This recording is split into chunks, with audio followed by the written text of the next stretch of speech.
Side on King Road near campus. Somebody had done something really bad. He said, I think Ethan's dead. And then we walked out into the courtyard and somebody said that Xana was dead. Something bad has happened to Kaylee. So then I started calling Maddie. At this point, we didn't have any answers. Like, we didn't know anything.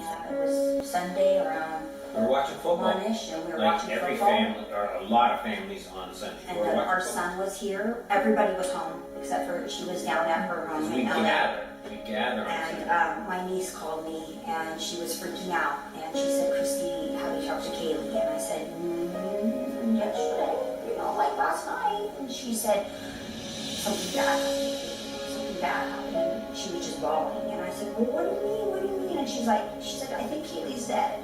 And I said, well, what do you mean? And she All our said, stomachs just dropped. she said there was somebody just called me and they live down there. And she said there was a party last night and Kaylee, somebody went in and shot the party up and Kaylee was shot.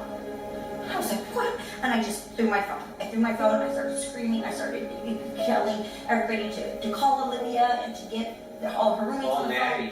And I started calling Maddie, and Maddie wouldn't answer, and Maddie wouldn't answer. And I said, no, this can't be, because Maddie would have called me. If Kaylee was shot last night at a party, Maddie or Jack would have called me. Like, no, and I kept calling. I called Kaylee and it went straight to voicemail. I was calling Maddie, I was calling Jack, it was ringing. I turned on the TV and I saw it said 1122 King Road. Like, Kaylee's car was in the driveway, Maddie's car was in the driveway, but it was saying an unconscious person. And I was saying, okay, maybe this isn't, like, maybe something happened. So Steve starts calling the police. Steven, our son, started calling the hospital, and he started calling the PD and saying, my name is Gonzalez, and we heard that my daughter Kaylee Gonzalez was killed in an accident, and they said, oh, we can't give you any information, we'll call you back.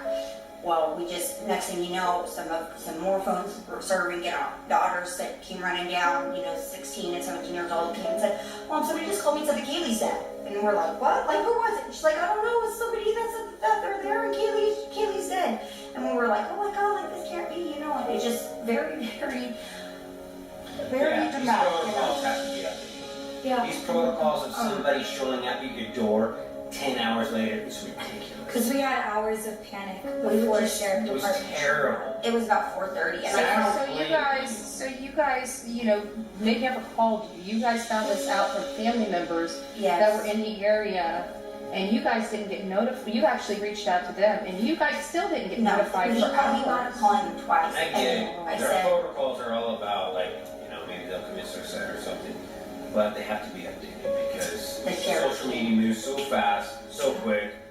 11:58